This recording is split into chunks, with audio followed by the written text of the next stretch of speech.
In today's video, I'm going to teach you how to add a Google Map to an Instapage page. To start, open Google Maps in your browser. It's best to use a desktop browser so you can easily copy the code and switch over to Instapage. In the search bar, type the exact location you want to showcase. This could be your business address, an event venue, or a landmark. And press Enter.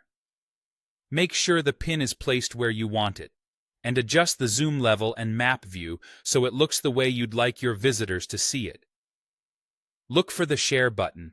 It's the small icon that looks like a link. Click it, then switch to the Embed a Map tab in the pop-up. Here, you'll see a live preview of your map along with an HTML iframe snippet. If a size option appears, you can choose a preset like small, medium, or large. This doesn't add any extra steps, it just helps you get a map that fits your layout better. You can always fine-tune dimensions later. When you're happy with the preview, copy the entire iframe code provided. The iframe is what tells your page exactly where the map should appear and how it should load. Now, head over to your Instapage editor and open the page where you want the map to live. Once the editor is open, look at the left sidebar and scroll until you find the HTML widget. Drag that widget onto your page and drop it where you want the map to appear, usually near a contact section or location block. This widget is designed to accept custom HTML, which is perfect for embedding a Google map. Double-click the HTML element you just placed to open its editing panel. Paste the iframe code you copied from Google Maps into the field.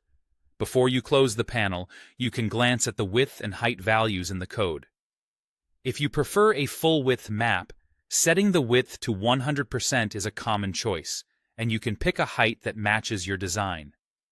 If you ever need to tweak the zoom or map appearance, you can go back to the embed screen in Google Maps to generate a new iframe and replace the code here. After pasting the code, save your changes. Saving ensures the map is part of your layout and ready for your audience when your page is live. That's all it takes. You've added a functional interactive Google Map to your Instapage page using the built-in HTML widget and the embed code from Google Maps.